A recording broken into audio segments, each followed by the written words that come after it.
Welcome, everyone. I am Lorene Chandler, and I'm the Executive Director of the SAM Initiative. We are so excited you joined us today. Before we get started with the event, I wanted to share a few technical points with you. The chat will be enabled, so we are really encouraging you to submit questions and to engage in the conversation. We will be muting everyone, and you're on mute now. So I will be collecting your questions from the chat and asking them directly to the panelist. And lastly, over the last few days, there were some Zoom updates. So if you have not had a chance to update your Zoom account, no problem, but there are some features that may be different for you. So we are asking that we are spotlighting each of the speakers. So please go right now to the top of your screen. In the top right corner, you'll see the view button. Click on that and make sure you select speaker view so that you can see all the speakers. And now I have the utmost pleasure of introducing Mindy Friedman, founder of the SAM Initiative. Mindy is the common piece of thread that weaves us all together. Many of us would not be around this table without her friendship and her leadership. So I turn it over to you, Mindy. Thank you, Lorraine. Hello, everyone. I'm Mindy Friedman, and I'm the founder of the SAM Initiative. Welcome to you, and thank you for joining us in this conversation, which also functions as the beginning of our new cycle. The SAM Initiative is a giving circle whose members pool their resources and expertise to make a meaningful difference. We use the power of collaborative giving to drive social change and promote nonprofit sustainability. I'm profoundly grateful to our members whose commitment to the process created this wonderful community, and we are here because of them. Since 2013, we have awarded over $1.3 million in grants, but our collective spirit and network reaches far beyond that amount. As we have seen year after year, our giving process inspires additional giving and involvement well beyond the grants given and has reached close to $2 million. We are holding this space differently than we would any other year because we are in a time of change and transition. We are here because we have to create a framework for this new reality. Our hope is that we can come together to develop a common language to talk about what's happening in our most vulnerable communities, and so that we can create new pathways forward. Today's discussion brings together community leaders representing different perspectives on the changing landscape. We are joined by two of our foundation partners who will speak to how the crisis has changed philanthropic giving. You will also hear from organizations on the ground who are responding to meet the most urgent needs. These organizations are our nominees for this cycle. And you will hear from our incredible keynote, Dr. Ken Ulmer, who speaks to the struggles of the urban community. COVID-19 has presented both challenges and opportunities, and today's conversation is one of those opportunities. We are shining a light on the gaps that have widened, and the focus of our giving has been distilled down to the most basic, most essential needs: food security, housing, and healthcare. Our journey over the last 8 years has prepared us for this moment to move forward with an even greater charge than before.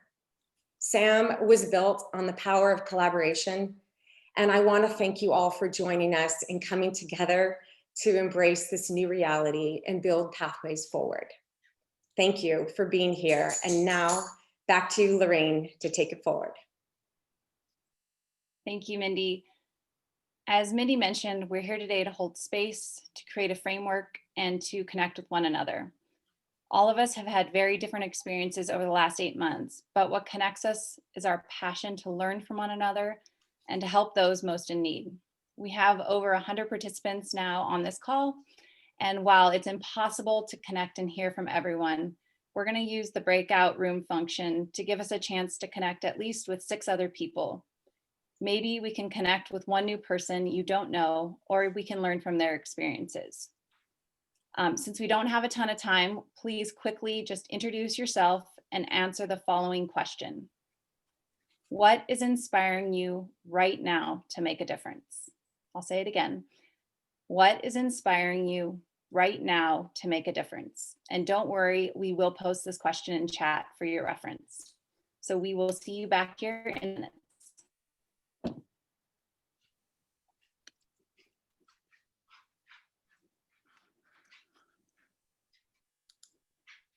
What are you supposed to?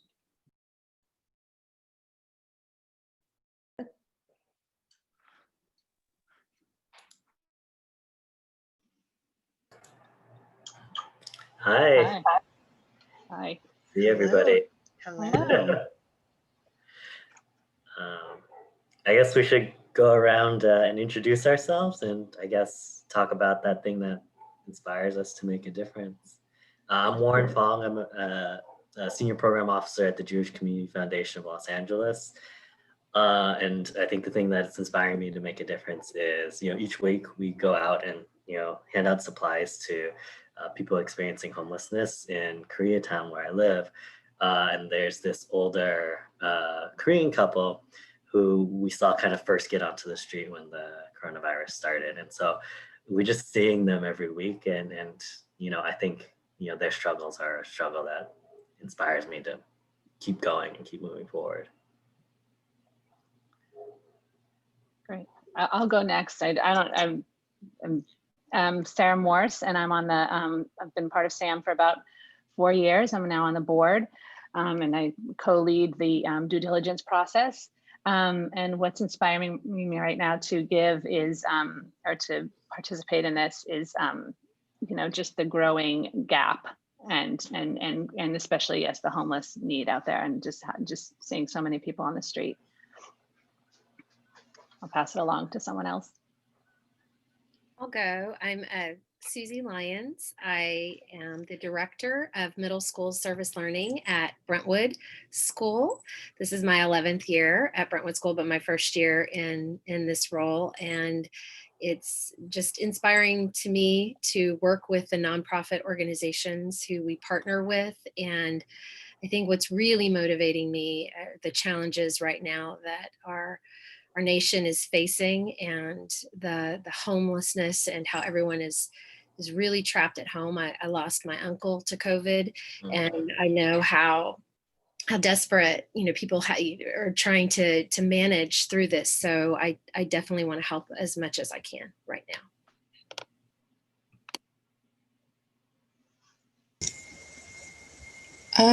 I guess I'll go ahead and go. My name is Zita Danielle. I am the new executive director for Rebuilding Together of the City of Angels. I am on this call because I'm on the board of LA Family Housing, and my wonderful leader, Stephanie Klasky Gamer, invited me. But also, in addition to my work, I sit on the boards of a number of organizations, both in Los Angeles and San Diego. And I see the changing in dynamics and the needs for nonprofits and other organizations to serve. I see the impact beyond just those that are directly affected by COVID. And I'm not sure how to help. I'm really concerned about many of my nonprofit partners and whether or not they have the ability to sustain. And I'm hoping to learn more today.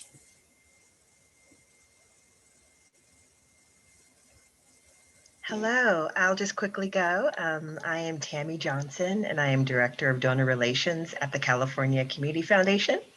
I have the pleasure of actually working directly with the SAM initiative through CCF, and have just marveled at the growth and success of SAM over the years. What inspires me right now to make a difference are the needs and the donors that I have the privilege of working with, who are just doing as much as they can and giving as much as they can to help current needs.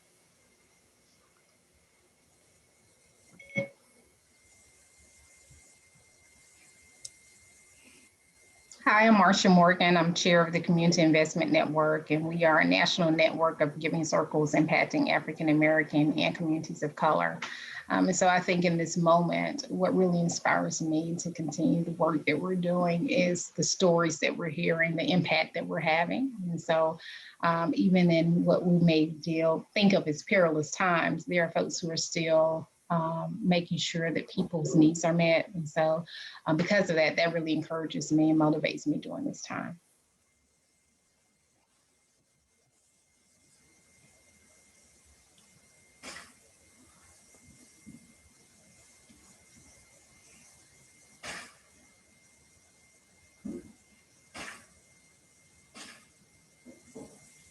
Has everyone had a chance to introduce themselves? Oh, no, Rita, go ahead.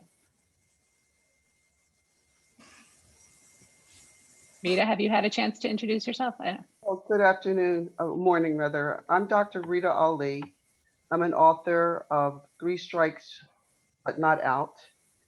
I'm motivated to listen in. My daughter ran into one of your members and invited us to be on this call. What really motivates me to get involved is that I was convicted of crimes that I didn't do and basically was pursued by the federal government. And in history that I know of, I'm the only person to be convicted 3 times on the same charges. And it's because I would not cooperate with the government and lie on other top elected officials. I'm a former commissioner, radio show host, columnist, and I got involved with an organization that I founded. It's called We Too Matter. And it's because I was incarcerated and saw how incarceration impacts women with all of the same problems that woes that men are impacted, but so much more involves women. I got out of prison about 10 years ago and I've been involved with helping people since then. My organization, We Too Matter, the mission is to help women re-enter society and obtain housing, jobs, counseling, provide counseling, help them reunite with family members and so on. So that's why I'm very interested in listening in and seeing what can develop from a relationship with this organization.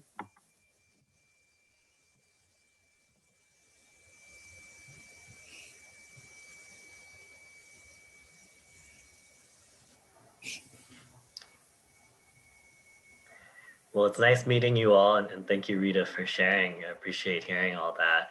I don't know, I think we have a little bit more time, but I guess we have 2 more minutes. So, but it was really nice meeting you all.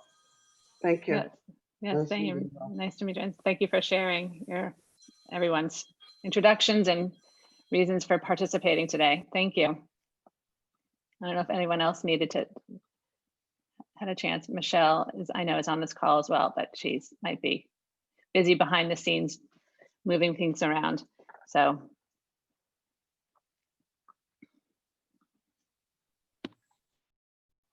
Thank you all for sharing. It's really nice to meet you. I'm very excited to be here. I know Mindy through Brentwood School, so I'm really looking forward to learning more about the SAM initiative. yeah.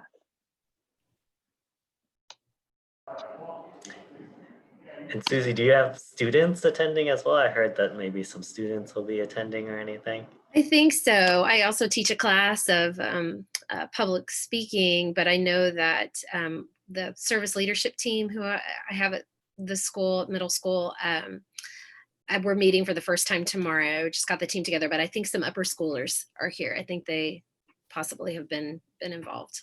So I'm looking forward to seeing who's on the Zoom.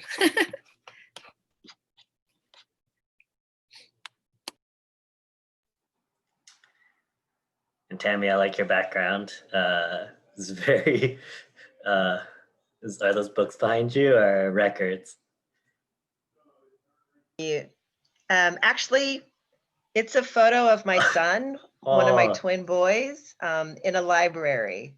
that's really lovely. So I forgot it was on my laptop and I needed a screen to block out all the boys and dogs and husbands walking by, not husbands, but husband walking by. Oh, looks like our time is up, but I enjoyed meeting everyone as well.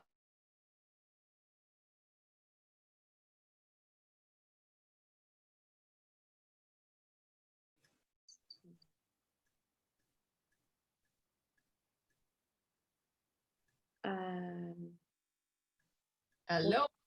Hi, I think we're all back we're all back from the waiting room. Hi. Great. Well, welcome back.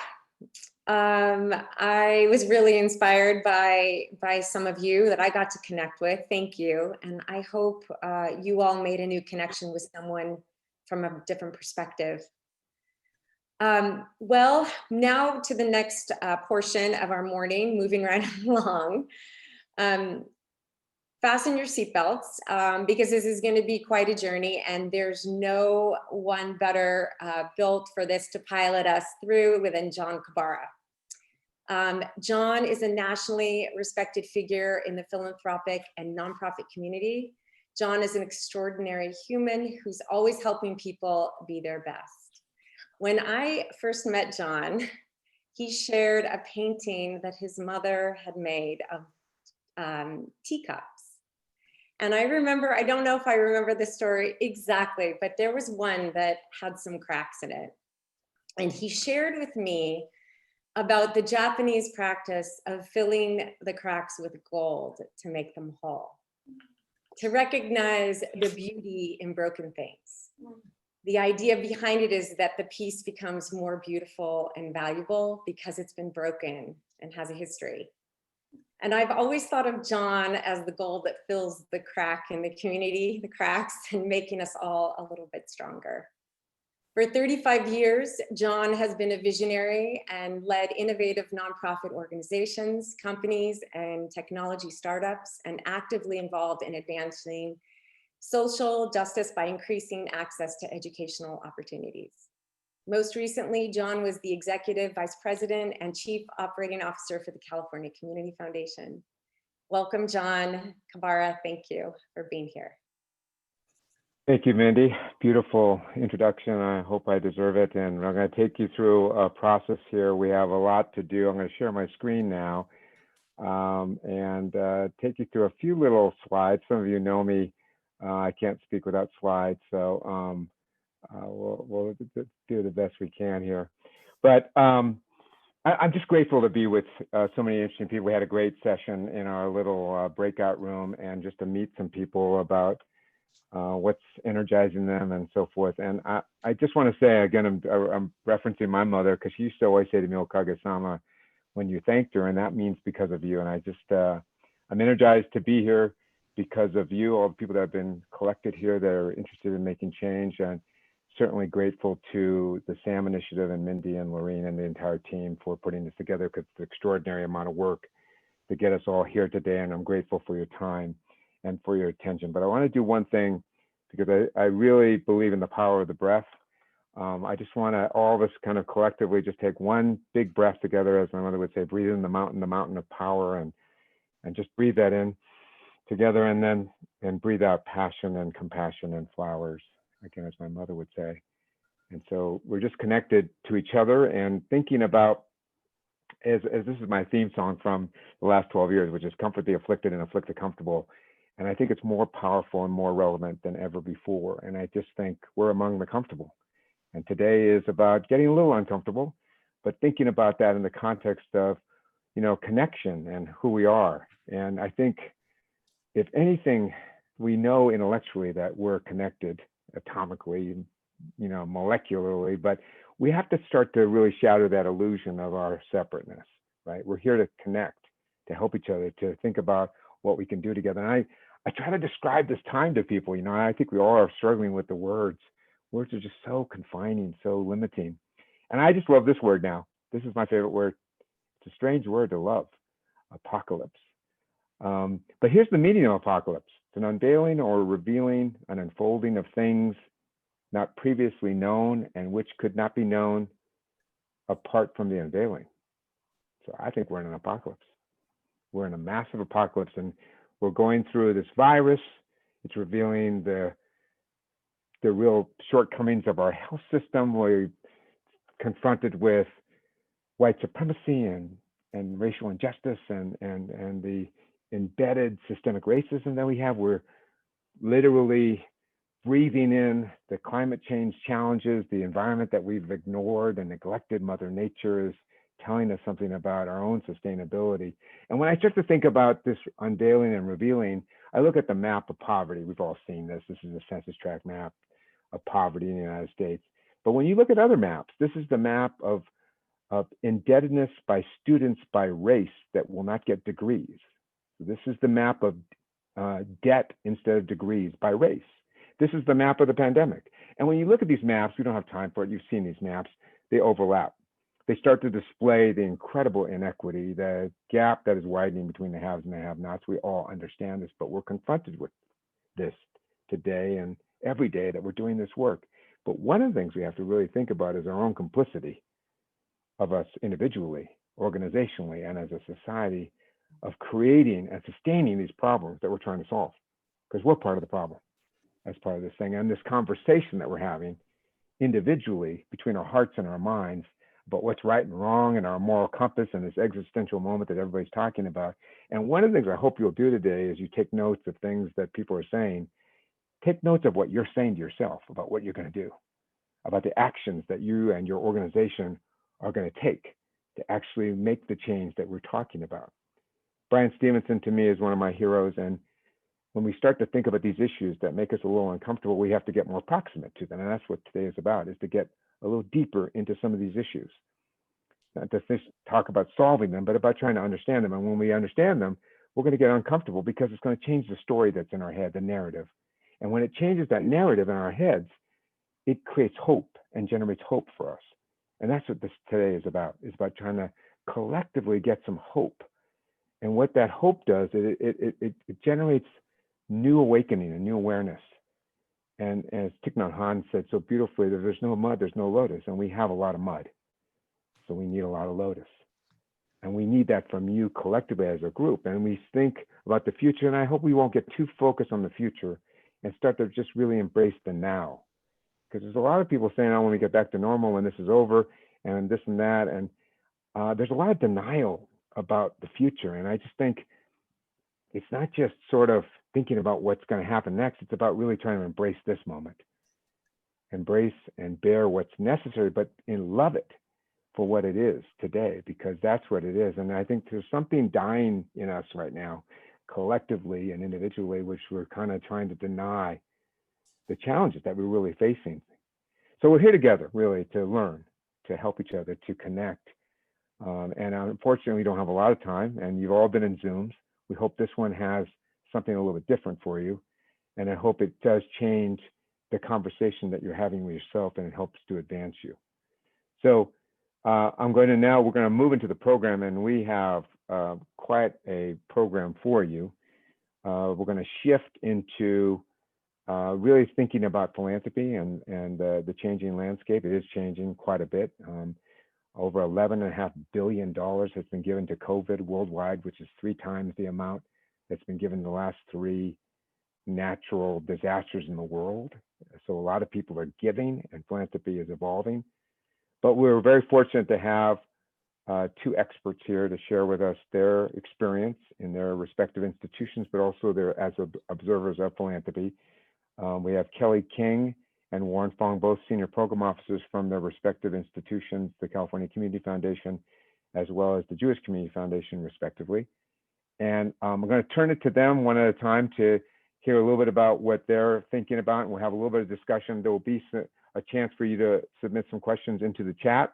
We'll keep that chat open, and we'll look for your questions. We'll try to engage as much as we can. So Kelly, let's start with you and hear from you. And if you can tell us a little bit about yourself and your perspective, that would be helpful. And then we'll start with the conversation. Thanks. Sure. Good morning. Kelly King, Senior Program Officer for Education, and I specialize in post-secondary education at the California Community Foundation. Anytime I get to spend with John or any of the fiscally sponsored projects at CCF, it's amazing. And to be in a giving circle, especially of so many engaged women, is especially a wonderful way to start the day. We were asked to think about what's been different. And I've had the opportunity to observe a lot of amazing generosity these past 6 months, and to work with some of our public systems, LA Unified, the county, and others on a lot of large scale projects. And I have a couple of, excuse me, quick thoughts about what's different and what we're seeing. The first one, which you all knew as a giving circle years ago, was the need for collaboration. And we're seeing collaboration on a huge scale. And we're seeing the speed of trust being sped up amazingly quickly. So in the philanthropic space, I think we are pooling resources and knowledge and insights faster and better than ever before. I call Warren, Warren calls me. We're sharing notes, we're making sure we're working together. And we're seeing that in our nonprofit space. And I think what's going to be most exciting today is to hear about how some of the wonderful organizations are working together or doing new things together that they could not have imagined 7 months ago. But to build on some of the comments already made, we're seeing our blind spots like never before, the glaring inequities in our public and private systems. So childcare and schooling, my job has been to advocate for investment in public education. And suddenly the role of public education, childcare, affordable college, debt, not debt, but degrees, as John mentioned, it's so obvious. Anyone who's has small children at home, like I've had for the past 6 months, suddenly understands what it means to not have childcare, to not have daycare. And so the need to invest in these systems and the privileges that were my own personal blind spots and were our societal blind spots are just glaring and open for everyone to understand. And so we're kind of struggling to think through, how do we fill today's immediate needs while also trying to address the long-term infrastructure and work needed to address these blind spots and these gaps? So going back to daycare, we don't have universal preschool. I have a daycare for my kids to go back to, but that's not common for a lot of our families in LA County. Most of them do not have affordable quality daycare, even pre-pandemic.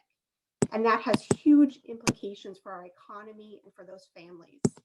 School is not a place, it's a set of services, it's food, it's mental health, and we need to double down on that and make sure we shore it up today, but invest it in the future. Digital divide, another great example. My fiber that I'm calling you on or Zooming you on is wonderful, but I'm unique in LA County to have that. So how do we buy hotspots and Chromebooks today, but advocate for better policies for universal access to technology? So in closing of the early comments, every gift right now takes a little bit more thought, but every gift is a gift in innovation. And every gift feels life-saving, and it really is, whether it's food or a Chromebook or housing supports. If you have ever felt like you wanted to give to something so folks could try something new and better, that's what we're all doing together. And if you wanted to make sure it was the right moment, it is the right moment to give. So those are some opening thoughts, John. Thank you so much, Kelly. We're going to come back to you. We also are starting to get questions. Warren, welcome, and thank you for being here. Your opening remarks about trends and the landscape. Yeah, thank you, John. I think addressing that kind of question about what are we seeing differently, what's working, what's not working. At the Jewish Community Foundation, just initially, we've shifted all our grant dollars to focus on COVID-19, first for immediate needs in Los Angeles, and now on sustaining our Jewish Los Angeles nonprofit partners, on track to give about $8.5 million. And I think, echoing Kelly, our incredible donors have stepped up to give millions of dollars individually in the aftermath of the pandemic. And I think, again, picking up on some things that Kelly is speaking about, the main difference I see is just the incredible sense of urgency. You said, billions of dollars have gone out of the door, but I think there's been so much streamlining in how those dollars go out, what they're going to, and the removal of so many barriers to accomplish incredible things. And here at the foundation, that's from staff, leadership, from the board, and from nonprofit partners as well. I think to give one example, one of our grants supported someone here today, LA Family Housing, to help with them standing up Project Room Key, which has housed thousands of people experiencing homelessness in vacant hotels in a matter of weeks, which I think itself is just one incredible example of how this sense of urgency can create major opportunities and major alignments to do incredible things, things that were thought not really possible to do. And in terms of what I see kind of as not working or flagging, is I think with all the emergencies, it is hard to stay engaged at that level for a prolonged period. I think with the pandemic not going anywhere, so much uncertainty and so much need, I think it's easy to lose focus and lose alignment. And so I think we do need as much tools to help us find, how do we find that energy? How do we keep moving forward? How do we not let a lot of the real challenges that we see every day, impact how we move forward and address these really significant needs? And I think maybe moving into how we see this really impacting the donors that we work with, the biggest change I see, and really one of the exciting changes that I see, is our donors stretching to give in areas that they haven't given to before.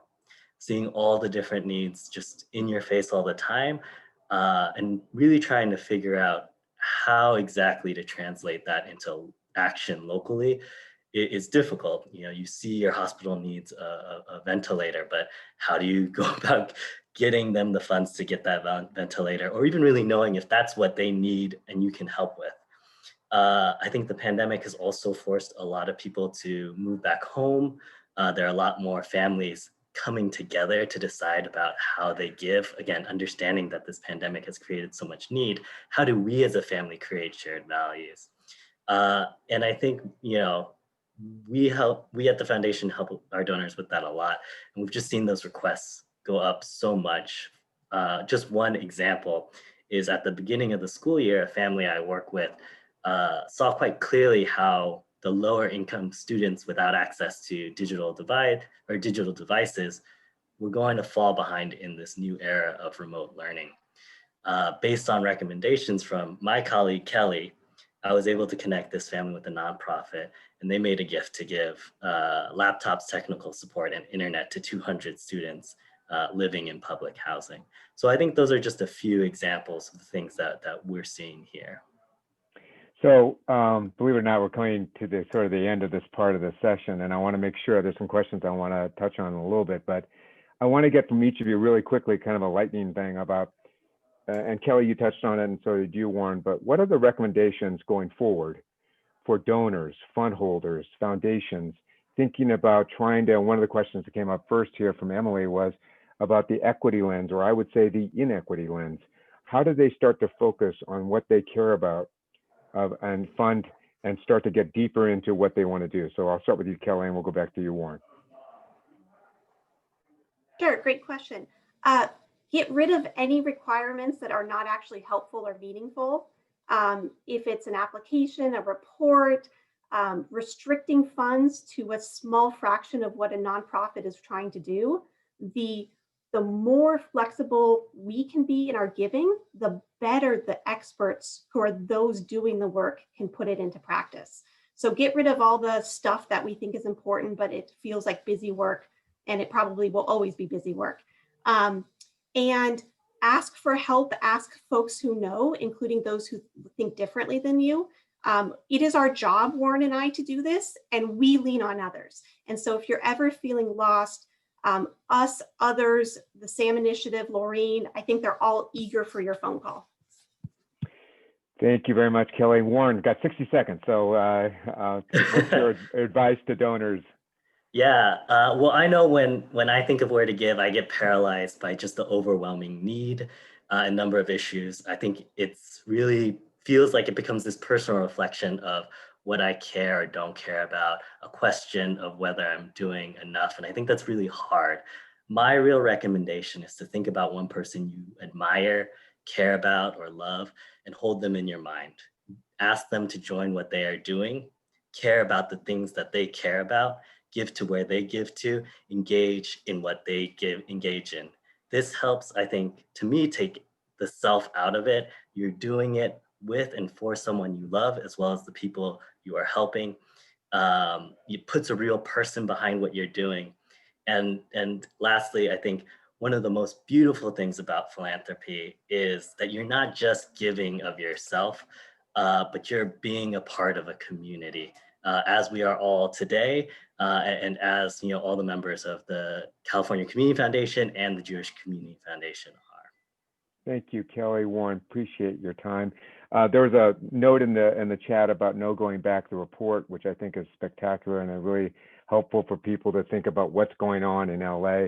But I think the spirit of this is, as we think about what we're passionate about, what we care about, what are the needs, how do we focus that?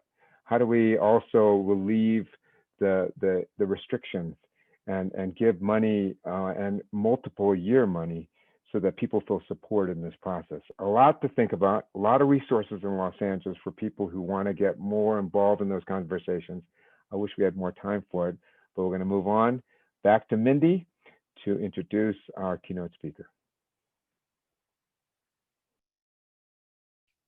Thank you, John. And thank you both to Warren and Kelly for really some interesting insights and some prescriptions for the future. So I have a great pleasure right now and honor to introduce Dr. Ken Ulmer.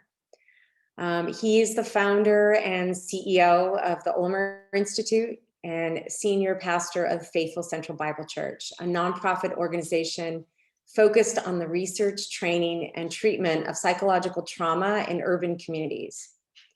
He's deeply passionate community leader, a past grant recipient, and a trusted SAM partner. He is our direct line to those most impacted by the ongoing crisis.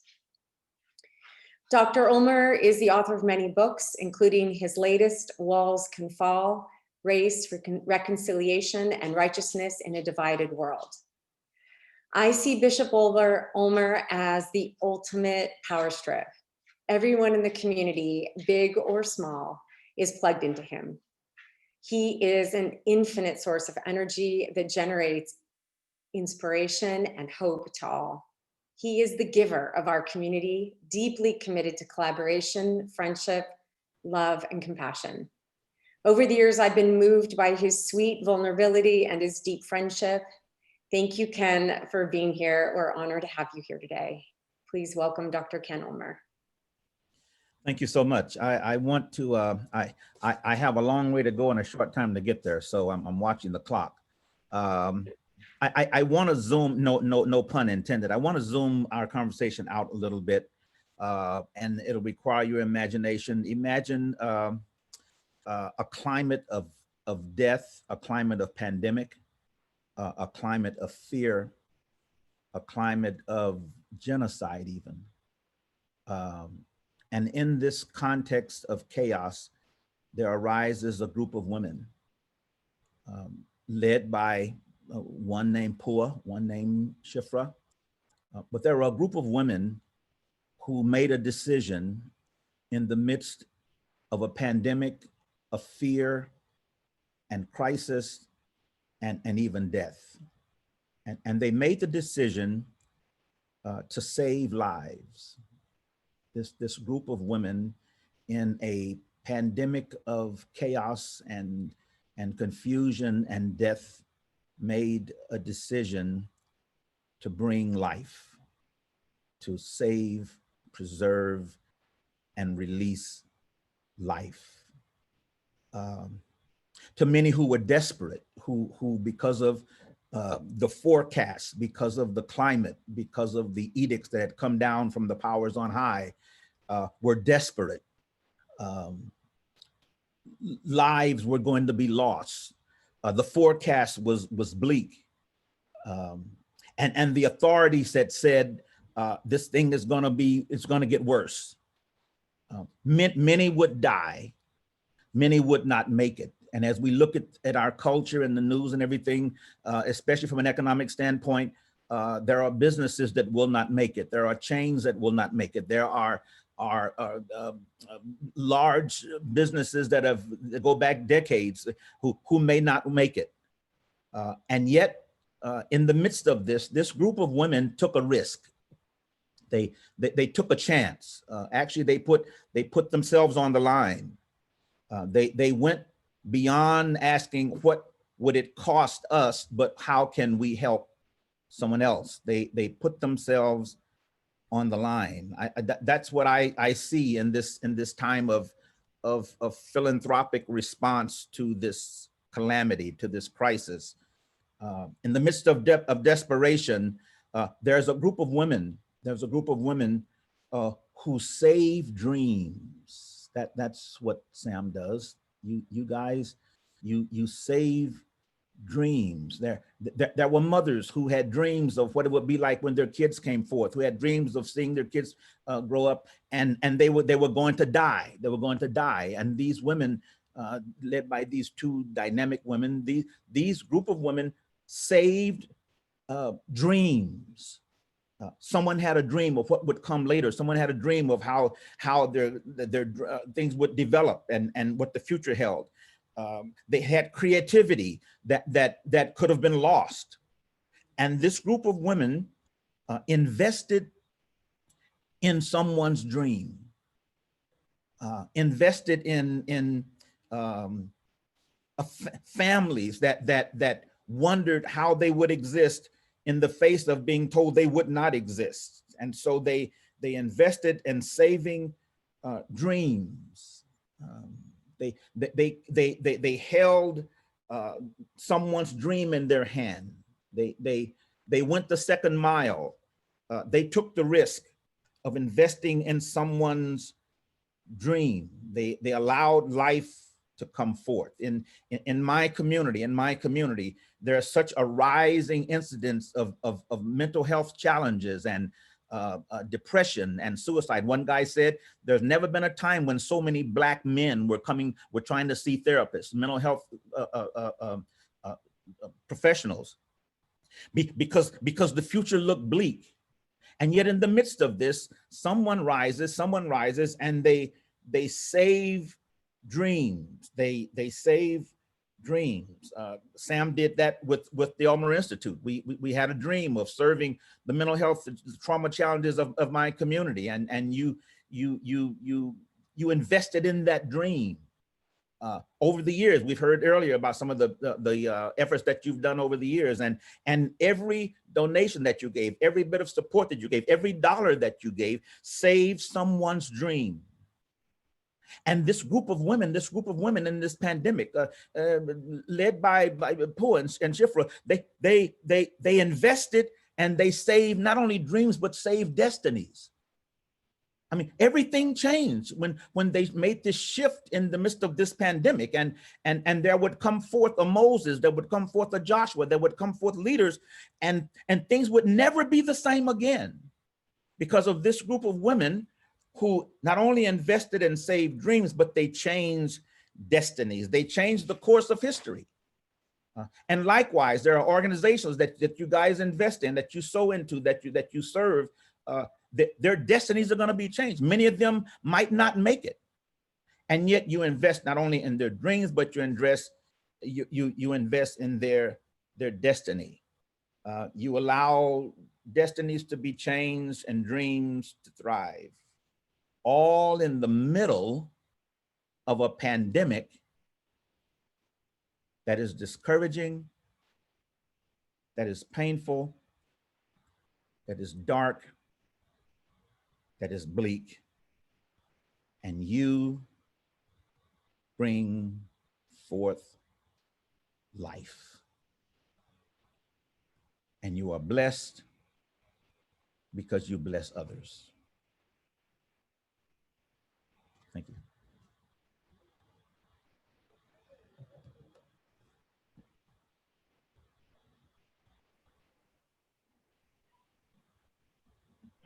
That was beautiful.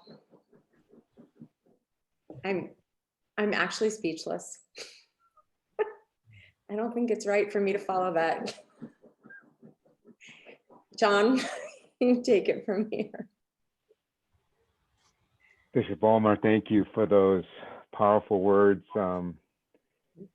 I think we have to think about the preservation of dreams and destinies, and I think it's a good reminder for all of us about how we see our way through very challenging times. And he said to me, you know, I don't have much time to provide some words for you today, and I'm going to give you some time back, and he did, as he promised. I appreciate that.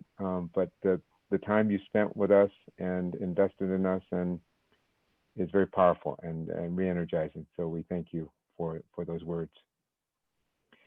We're going to continue on with the program. And as we think about basic needs and the basic needs for people to have dreams, because what detracts from people's dreams is the deterioration and erosion of the basic human needs. And those are certainly housing, food, and healthcare.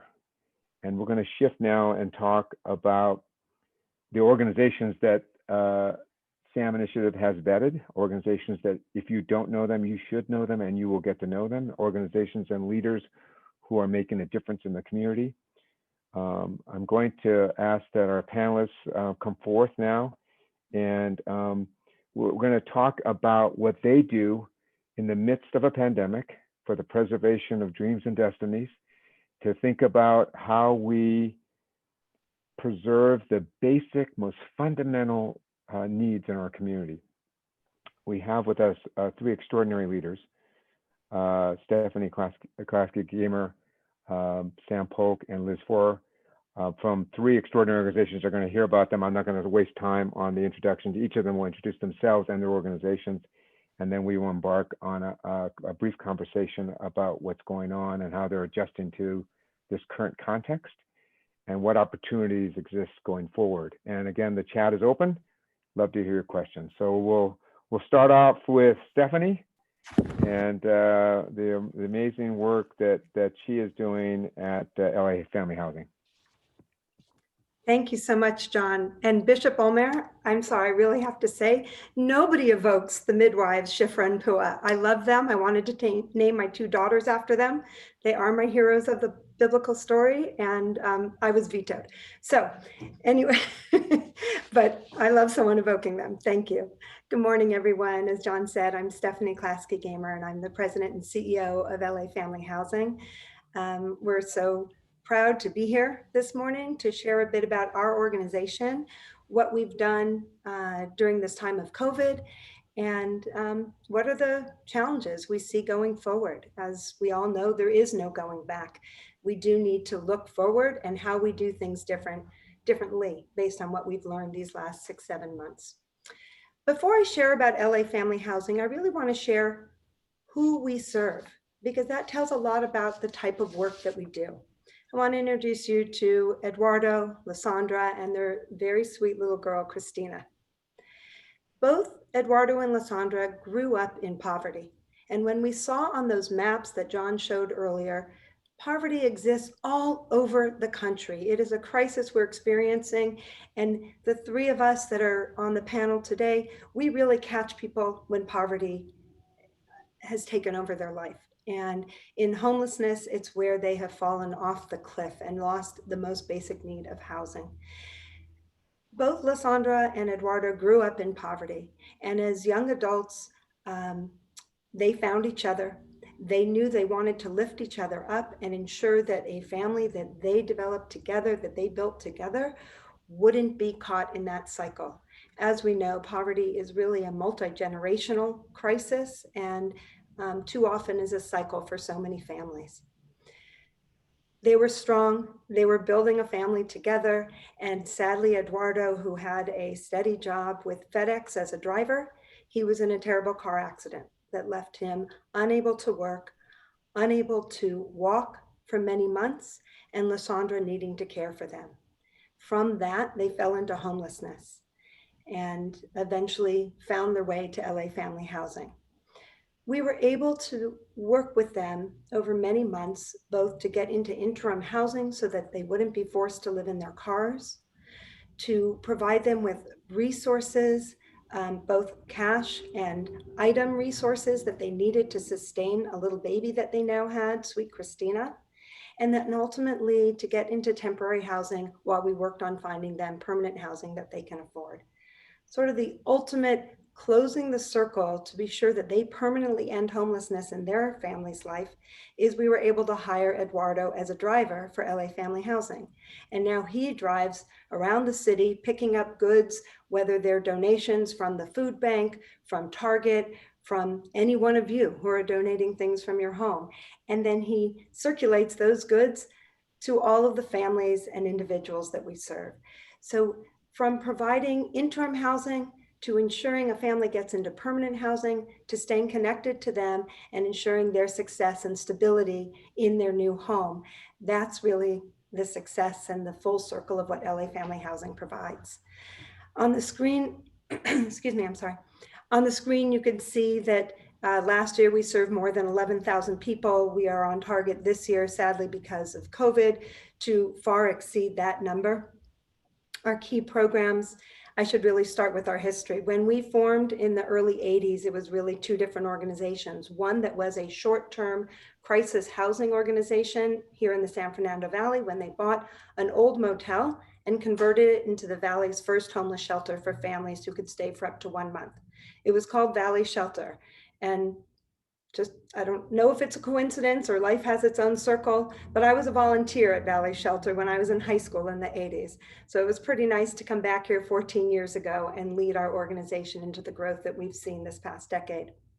The second organization that was formed in the early 80s was called LA Family Housing, and it was a group of concerned citizens that also wanted to address homelessness amongst families, but they had a different strategy. And rather than short-term crisis housing, they worked with the city to pick up small infill lots, and they built apartment buildings. Apartment buildings that families experiencing homelessness could move into immediately because the rents were so low. We've continued in both of those strategies in providing short-term and long-term solutions and all of the resources in between. With regard to COVID, we shifted enormously during COVID. The first, of course, is what Warren mentioned when LA Family Housing was asked to pick up motels that the city and county were master leasing, and we moved more than 700 people who were living on the street, mostly older adults and those with compromising health conditions, and moved them into these hotel rooms where they've been living for the last 6 or 7 months. The other key things that we've done, as was brought up earlier by Lisa, we were addressing, we've been addressing the digital divide, the access to food, the access to educational opportunities for all of our families living in crisis housing. We recognized that they didn't have access to drive and get food. So we partnered first with a restaurant downtown that was providing us with 1,300 meals a day. And then we expanded our partnerships, and Sam, thank you. We worked with Every Table, and they've been feeding the 700 people living in Project Room Key sites. There are collaborations and partnerships going on all over.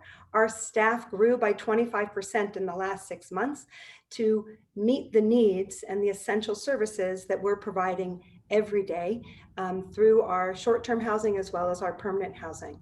During COVID, we've been able to continue building our real estate. I'm getting too many texts, hold on. Okay, 1 minute, sorry.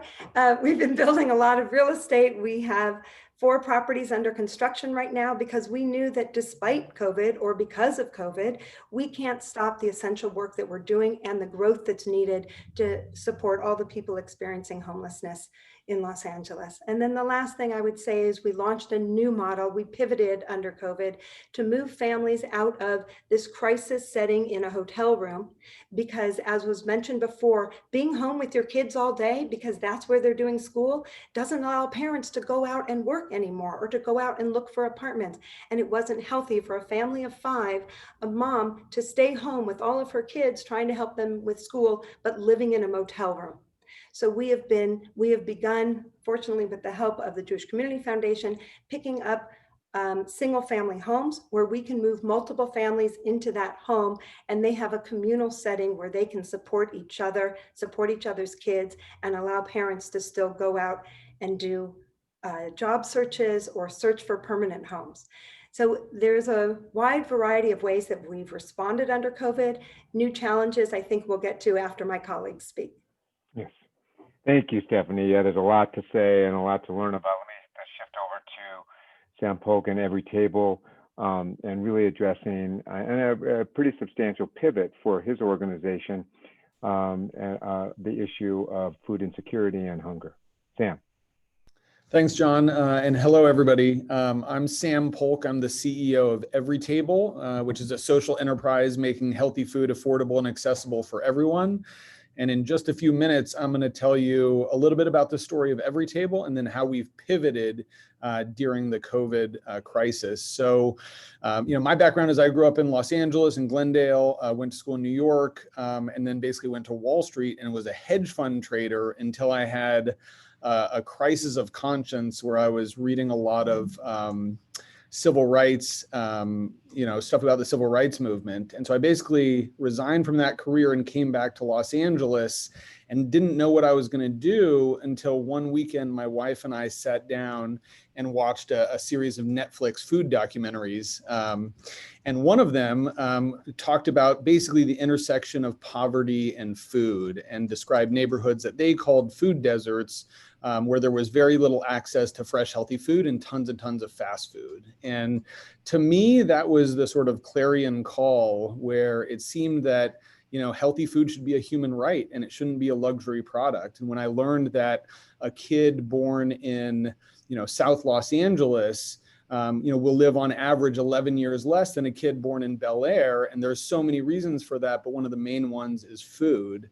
I knew that I had to do something. And so the first thing we did was started a nonprofit called Feast that is still growing today. And thank you to all the funders on this call who have supported Feast. And in that work, I was working in South Los Angeles and talking to all these moms who, kept telling me that there was real demand for healthy food. And so that's when I started to try to figure out, if there's so much demand for healthy food, why is there no supply? And the answer was basically that, restaurants like Sweet Green selling salads for $15, it's not actually the ingredients that make it so expensive. It's the cost structure of how much labor it takes, the fact that there's a kitchen in every restaurant. It's just a super expensive and inefficient business model. So what we did with Every Table is restructured the entire restaurant business to make it more efficient. And so what that looks like is that we have a single central kitchen in Los Angeles that supports all of our restaurants. And so that means that by having only one kitchen, when we open a restaurant, instead of it being like a standard restaurant, 2,500 square feet of space and, costing $1 million to build and requiring 10 people to run it, for us, our restaurants cost $200,000 to build because there's no kitchen and only requires 2 people to run it. And we only need 700 square feet. And so because of that structure, we knew that we could make incredibly high quality, fresh food affordable for everybody. But for us, we also understood that affordability means different things in different neighborhoods. And so we introduced what we call a variable pricing model so that when we open a store in, Brentwood or Santa Monica or downtown LA, we'll charge $7 or $8 for our meal, which, as you know, is an incredible price for high quality, fresh food. But when we open stores in Compton, Watts, Crenshaw, East LA, we'll price them differently. So we'll sell the same meals for $5 or $6. And we still make sure that those restaurants are profitable because we knew that this had to be a self-sustaining organization if it was going to grow and scale to the level that we wanted. But we also knew that we had to price it differently to acknowledge the real differences in affordability. And so before coronavirus, we were rapidly growing our restaurants and also 2 other new lines of businesses, which was a smart fridge business, which is basically healthy vending machines, and then home delivery. So that if you're living in Compton now, you can get fresh, healthy meals delivered to your doorstep for $5 or $6 a meal. Totally never been done before. But then coronavirus hit and things got a little crazy. And what that meant was, first of all, our restaurants got shut down by the government. Our smart fridges sort of died because a lot of them were in offices and nobody was going to the office. But our subscription business sort of kept growing. Our meal delivery business kept growing. But really what we started to see through conversations with the city, we basically launched this helpline because we knew that there was so many people around the city that didn't have access to food. And that sort of put us in conversation with the government, with all the big nonprofits. And pretty soon it became clear to us that there was this huge need for food to be delivered to people's homes. And that's the key thing to understand, is that, you know, the food relief infrastructure in this city and in every city is about how do you get people to come to the food, whether it's a soup kitchen or a food bank. But now during coronavirus, you had all of these people that, you know, were either elderly or sick and couldn't leave their homes, and it wasn't a good idea because it was so dangerous. And so now you had a much more difficult problem, which was how do you get the food to the people? And as we looked at it, we came to understand that Every Table was really uniquely positioned because we had this huge kitchen that was capable of producing, you know, tens of thousands of meals, hundreds of thousands of meals on a weekly basis. And we also had refrigerated delivery vans and the logistics system in place, which is what we had put in place to make sure that our restaurants would work. And so all of a sudden we started signing these huge deals with the government, for example, the mayor of Los Angeles, to deliver healthy meals to the homes of low-income seniors in the neighborhood of 14,000 seniors. And when we looked at it, what we said is, you know, we're not going to try to make money on this. We're just going to make sure that we can get this food to the people. And so we priced our meals at $4.50, which was basically break even to us, to make sure that we could do it. And what happened to us is that our volume, you know, went up by 6 times. So now you had an organization where we had people working all night. We were hiring people from Mendocino Farms, Lemonade, Border Grill, just huge restaurants, just pouring people in. You know, we had our entire staff, our entire leadership team, me sort of delivering food out on the weekends to make sure that we could make meet the need. Same thing happened with actually Project Room Key, and it's so nice to see LA Family Housing here.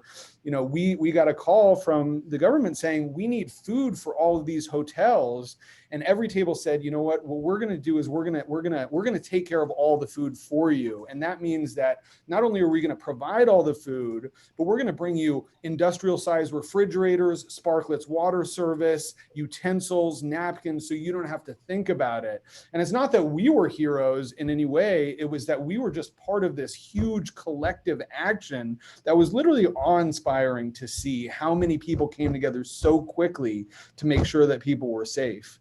And so where we are now is that we have now served over 3 million meals during the crisis, and continue to serve the low-income seniors through the partnership with the city, all of the Project Room Key sites, and then also some other big deals, including a partnership with Foster Nation, where we're feeding transitional age, foster youth, and also a huge partnership with SMC, Santa Monica College, to feed all of the low-income, food insecure students who are mightily struggling during this period. So a huge shout out to all of our partners who have sort of allowed us to be of service to the city during this time, and very inspiring to hear everybody else as well. Thank you. Thank you, Sam. Appreciate it. There's a lot to digest, so to speak, in that presentation. It's an incredible story, and congratulations on the work you do. And let's move quickly to Liz Forer, who's at another extraordinary organization, Venice Family Clinic. Hi, I'm Liz Forer, the CEO at Venice Family Clinic. It's wonderful to see all of you here today. Bishop Ulmer, you really inspired me. And so we serve 28,000 people, providing a huge range of integrated healthcare services. And if we look at each of those people and the families we serve, they all have dreams, they all have hopes. But it's very hard to have hopes and dreams if you're not healthy and well. And that is our aim, is to help people who don't have access to healthcare become healthy and well. So of the people we serve, 7,000 are children, and 4,500 are people who are experiencing homelessness. The best way to describe our services are that they're very integrated. There's medical care, which integrates with mental health, substance use treatment, dental, early childhood development programs. and a whole range of services for special groups of people, including our homeless clients and people who are HIV positive. The best way to understand this integration is through a brief story. As we began the COVID outbreak, we had many people calling the clinic who wanted testing or were afraid and needed help. One of them was a young woman who spoke to Dr. Margarita Loaiza. Dr. Loaiza realized that she was really panicked. She had COVID symptoms. She lived in a household in which her brother had just tested positive for COVID. She and her sister worked at a local grocery store. She had a 6-year-old son, and she was so panicked that she was using his asthma inhaler because she was worried about her breathing. Dr. Loaiza also quickly realized that she was embarrassed to explain their living situation. So Dr. Loaiza said, I grew up in a family in which we had 6 children who lived in a 1,000 square foot 2-bedroom house, and we didn't have a lot of space. And immediately the young lady said to her, we're living in a 1-bedroom apartment and I don't have a clue how we're going to do isolation.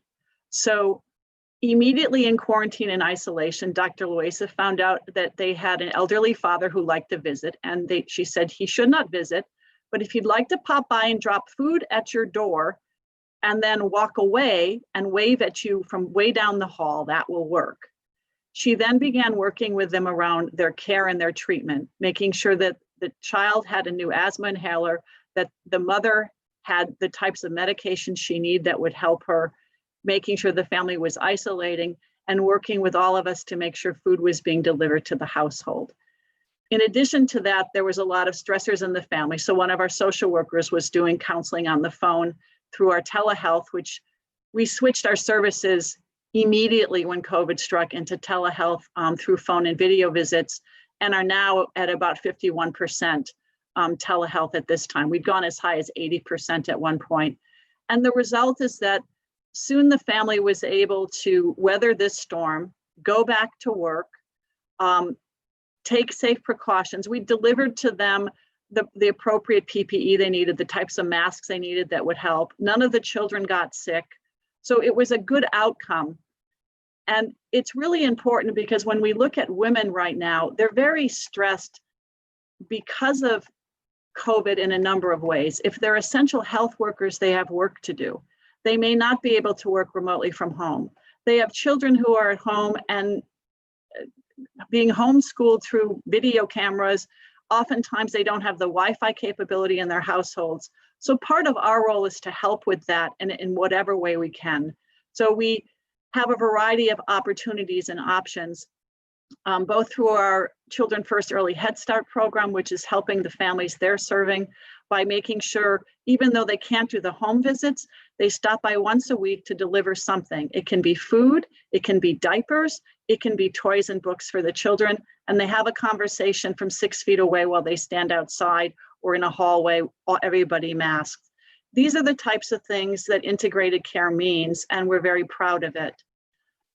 I should add that one of the key things to look at when you think of COVID, and it's something that struck me this morning, is here in Los Angeles County, when the stay-at-home order hit, you had to recognize that there were 2 types of people. There's the people, like many of us, with resources, and then neighbors who live in poverty and who rely on low-wage jobs at non-essential businesses, off-the-books house cleaners, nannies, people who are cleaning people's pools. The gardeners and the pool people seem to have kept their jobs during this. Nannies and housekeepers, much harder. And we serve all of those people, waiters in restaurants. So everybody was saying, what's going to happen? We saw people losing health insurance who'd had health insurance for many years coming into our health insurance program and allowing us to help them enroll in Medi-Cal or figure their way out of things. So there's a disproportionate, how should I say it, hit that low-income families are taking. And when you take that in terms of the inequities of the health divide that we see each day, the racial inequities of how people access healthcare, COVID has really kind of brought a bright light to the fact that healthcare in our country is very broken. We're proud of our model. It's a model that we've been using to fix healthcare, but it will take a lot of fixing. the homeless people we serve required a lot of extra help as part of COVID. We expanded our street medicine outreach teams. We've done testing in, many, many facilities in which people are being sheltered or have interim types of housing. And the partnerships have blossomed. Our old partnerships, we all just partnered right up even more. Then we have newer partnerships that used to be more bureaucratic that have blossomed. The Department of Healthcare Services, the Department of Public Health, the Los Angeles Housing Systems Authority, all of them cut through their red tape. They created homelessness as a crisis for the first time, even though we've called it a crisis for years. And that's what brought up Project Room Keys. I'm proud that we're able to partner with programs like the People Concern, which is the LA Family Housing on our side of town, to service Project Room Keys. All of it has been invigorating because I feel like we're all running at the problems together in unison. And you're a big part of that, because without the help of the funding, we've been getting untold amounts of private dollars that have allowed flexibility and allowed us just to keep running at the problem. So thank you. I'll turn it back to John. Thank you, Liz. And these are such meaty, challenging, complex issues, and we're trying to give people a good sort of sense of what these organizations are faced with, and it's hard to do. But in the time remaining, what I want to do is go around the horn a little bit about lifting our heads up down the road, looking at 21, for example. We have this thing called the election, we have the end of the calendar year, and we have 21 that's facing us, and we're trying to plan for that. In each individual organization, what are you looking at seeing as the challenges when you look just into 21, going down the line in terms of and opportunities, but also the needs in your organization as a part of that? So if I can combine those things together, go back to you, Stephanie, and again, we just have a few minutes, but what kind of your look at the crystal ball a little bit down the road, and then what kind of opportunities and needs do you have at LA Family Housing? I think Liz really highlighted what was so critical in that the pandemic in a crisis really presented an opportunity. It was the first time that there was the urgency from our local government to really respond to homelessness in such an aggressive, proactive way by opening up Project Room Key, by opening up parks and rec sites, etc. I think what's ahead is what the closure of those sites is going to mean for all of us and all of our unhoused neighbors who are going to be in our own neighborhoods unless we have the housing that they need to move into. So it isn't this simple, but in many ways it is. Homes and homelessness. And unless we have the homes to move people into, or the opportunity to master lease the existing assets that are vacant right now in our neighborhoods and use those for people to move into, we really are going to go back to the crisis that we saw before the pandemic. So that's one really key, what's ahead. I would say for us organizationally, we'll continue responding to that, but we also made a significant pivot, and that was what I started to introduce in terms of purchasing large single family homes and using those for multiple families to share this living space together. Collaboratively, cooperatively, sharing childcare responsibilities, cooking responsibilities, homework help responsibilities with each other's children so that they are in a healthier environment and a healthier neighborhood as they transition out of homelessness and move into their own permanent homes. And we need help with that endeavor. We have our first house right now. We need support to staff it, to furnish it. And we have an effort to purchase 5 homes during 2021. We put it aside a little bit during 2020, but in terms of the immediate needs that LA Family Housing is focused on, it's to be able to help those families in these shared living spaces with each other as a solution to healthier crisis housing models. Thank you, Stephanie. Sam, you served a lot of meals. Also, I wanted to say congratulations on the work you're doing with Opportunity House. I know that's a smaller effort, but in terms of homeless students in the region, I appreciate that. So what do you see 21, and what are the challenges you're facing? Yeah, I mean, we look at the, enormous sort of needs and challenges out there as also great opportunities. And so some of what we're looking at is, as we know, communities of color and people of color have suffered disproportionately during this pandemic. There's also a huge need for economic redevelopment, as well as, an upcoming, we think, sort of commercial real estate crisis. And so what Every Table's looking at is actually this innovative program called our Social Equity Franchise Program.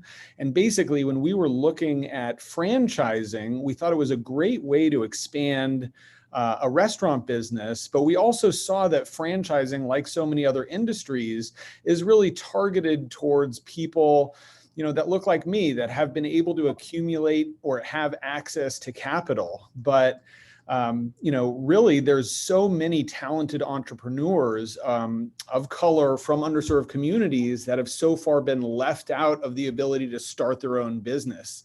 And so we've now raised $3 million from the Annenberg Foundation, from the California Wellness Foundation, from Dignity Health Foundation, and the Kellogg Foundation to launch a social equity franchise program, which allows us to find talented entrepreneurs of color from underserved communities, train them through what we call Every Table University and on-the-job training. And when they pass a series of stage gates and they're ready to own their own business, then we can take this money that these foundations have given us and we can loan to these entrepreneurs to start their own Every Table businesses.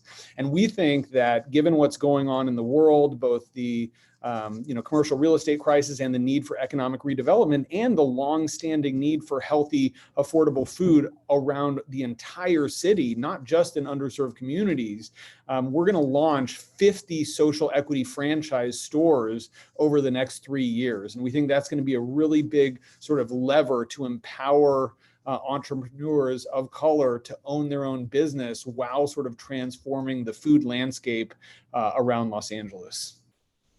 Thank you, Sam, for that. And that's fantastic. And I know there's some people out there going, yeah, well, that's 50 and we need 5,000, but we have to start with 50 and we have to help build the wealth and help build the success in the community, one house at a time, and in Stephanie's case, one entrepreneur at a time. Liz, your prospects for the future and the needs at Venice Family Clinic. So one of the key things we're looking at for the future, we have both in our Early Head Start program, we're actually in the midst of building 2 Early Head Start education centers that will serve low-income children with daycare and education. And those are things we planned beforehand. But we're also moving really to look at who needs to come back in for care rapidly. There's a lot of prevention we've missed, and keeping people well is important. So which of the women we see need to come back in for their preventive care, their pap smears? Many children have fallen behind on immunizations. How do we catch up the family with their immunizations? And then how do we do this in a way that's safe, that they're not staying too long inside our clinic walls? So we're essentially coming up with ways to do things differently. Well, child exams can be done by the phone, then they can drive through and get an immunization or walk through using tented facilities outside to get immunizations. Flu shots, all of you need a flu shot this year, get it now, very important. I can't stress it enough, but we have a lot of people to give flu shots to, and we're doing special flu shot times, walk-in times, drive-through times, all of that. But what that's doing is preparing us also for how do we give out an immunization if one becomes available for COVID? So we can make sure we're caring for the people in our community and getting ready for that. So all of the drive-throughs and the walk-throughs and the way we're doing things, our illness quarters, our wellness quarters, are preparing us for that point in time when we need to be able to quickly immunize our population. We've learned a lot along the way. We're an agency that has always been good at change, and everybody's been great at change this year. But I will add that there is a fatigue that starts to set in, and we're mindful of that. And I've been doing lots of announcing since June hit, saying, if you're holding your vacation and haven't been taking vacation, have a summer vacation, plan some downtime. So it's important for us to also take care of our staff's health and wellness as well. I think that wraps it up. We are always forward-looking and positive. And we do have a special food partnership with UCLA Food Services. So starting October 19th, we'll go from 2,000 meals a week to 2,000 meals a day. And we're creating partnerships to make sure other agencies work with us on this. So we're quite thrilled with that. Thank you, Liz. Thank you all for the work you're doing individually, collectively. I know, and the collaborations in between. I think when you start to look at these different paths that you're on, and I know a little bit too much about some of the challenges that are ahead of us as it relates to these three areas in particular. But we start to get to the dreams and destinies of Bishop Ulmer about thinking about the stories and the challenges that we have in front of us to make these changes that are so critical, not to be unaware of the public policy matters, the budget matters, the other more larger macro issues that are impacting these challenges that we're facing. I want to thank all of you for the work you're doing and for sharing a little bit about what you're doing. I hope the people on this call will investigate these organizations a little bit more, because they're great models for adapting to the world that we're in, serving in extraordinary ways, and also engaging others in the partnerships. I wish we had more time for questions. I'm so sorry. I apologize for trying to make the best use of this time. I'm going to just say a couple things and then hand it over to Mindy to wrap things up.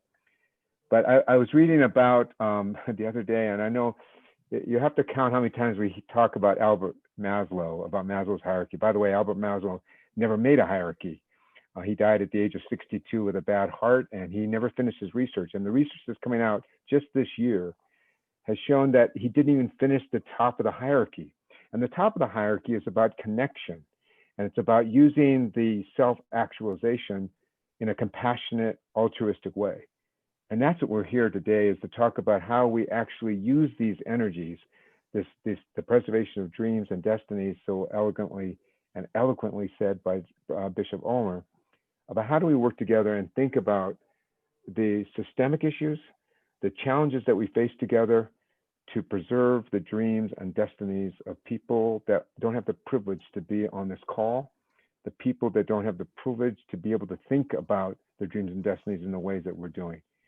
So Mindy, the SAM Initiative team, all of the speakers that have brought, all of you, I wish you well. I hope you've gotten a little inspiration. I hope you have some more action plans that you take from this session that you're going to use in the conversation that you're having with your heart and your mind to do something different, to adjust your work for the greatest needs in this community. I appreciate the opportunity to be with you.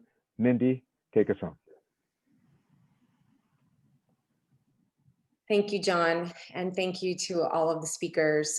So much incredible thought and work that you're all doing. And John, I really appreciate your humbling last words of appreciation and to truly doing things differently. I really appreciate you leading this wonderful conversation and helping us understand the challenges and giving us insight into prescriptions for the future. Thank you all for being here today. We are in a profoundly transformative moment, and this was an amazing demonstration of the power of collaboration. As we all grapple with the effects of COVID-19, the SAM Initiative is proud to continue our commitment to educating our donors and making a meaningful difference. Even though we're not physically together, we remain connected and strong. At the beginning of the crisis, many of us were humbled and many felt a great deal of urgency to help others. Many more, as was mentioned today, struggled and continue to struggle just to survive. But I'm wondering a bit if some of us have fallen asleep, if our empathy has dulled. We must continue to evolve, to stay awake, to be present, engaged, and connected. We need collaboration now more than ever, and we need to consider what we can do individually and as a community. We must have the courage to act in solidarity, to place the gold in our cracks that will strengthen our community. Please visit the link in the chat to donate to SAM or learn more about the organizations or the individuals who spoke today. And if you have any questions about joining SAM, we will remain on the Zoom. Before we wrap up, I'd like to thank Greg Kestenbaum, Michelle Ohayon, and Lorene Chandler, who are my staff and helped me help all this event today possible. It could not have been possible without all of you and my board and my members. At the SAM Initiative, we're all working together to make a meaningful difference, and I am truly grateful to be part of this community and everyone who joined us today. We're continuing this year despite the challenges, and we look forward to an extraordinary year of learning and creating new pathways together. This is not an easy time, but because of our strengths, we are poised to face this new reality together. Thank you all.